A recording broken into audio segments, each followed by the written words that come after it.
Excellencies, distinguished colleagues and partners, for too long, the map of African maritime trade looked like a series of one-way valves, infrastructure designed by a colonial logic to drain the continent of its riches.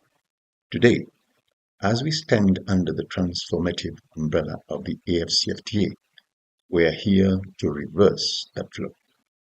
In Seychelles, we do not see ourselves only as a small island developing state.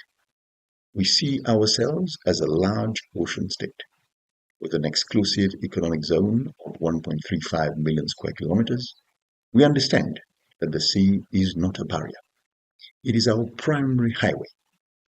However, for the AfCFTA to succeed, our ports must evolve from a simple transit points into the sovereign lungs of a self-sustaining African economy. The first challenge we face is the geopolitics of ports. In a multipolar world, the African coastline is high-stakes real estate. We have seen the scramble for ports lead to debt traps and the loss of strategic autonomy. Seychelles proposes a middle. We must navigate global competition by prioritizing African developmental goals. Our ports should not be pawns in a security chess match between external powers.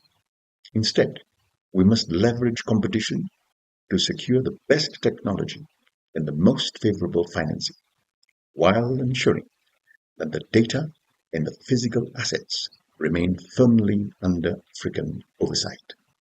Strategic sovereignty is not about isolation.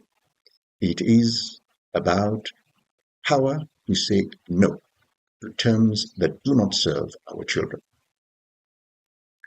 When we talk about port concessions, we are talking about 30-year marriages.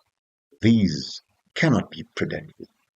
Seychelles has championed the use of blue bonds, the world's first, to bridge the gap between global capital and local sustainability.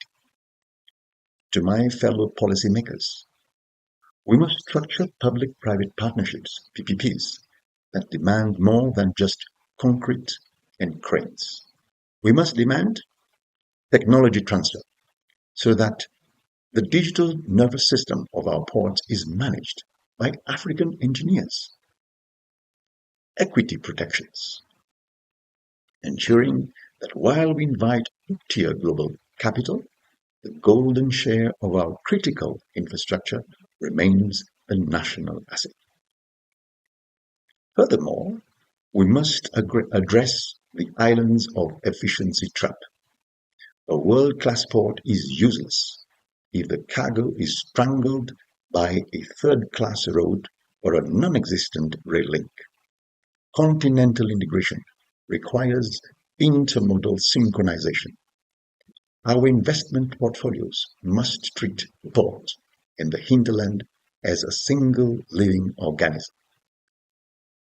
Finally, we cannot discuss the blue economy without addressing the shadows: piracy, illicit trafficking, and illegal fishing. From the Gulf of Guinea to our own waters in the Indian Ocean, maritime security is the bedrock of investor confidence. However, security cannot be something we outsource forever.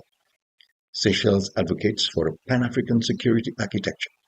We must move toward shared intelligence and joint patrols. When an African port is threatened, it is not just a national crisis.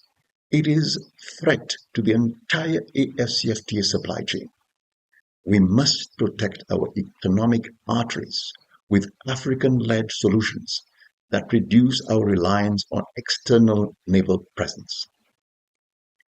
Excellencies, the blue economy is not just about what we take from the sea, but how we move across it.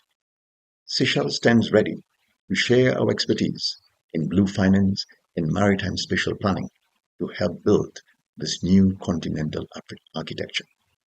Let us stop looking at our ports as exits. Let us start building them as the grand entrances, prosperous, integrated, and sovereign Africa. Thank you.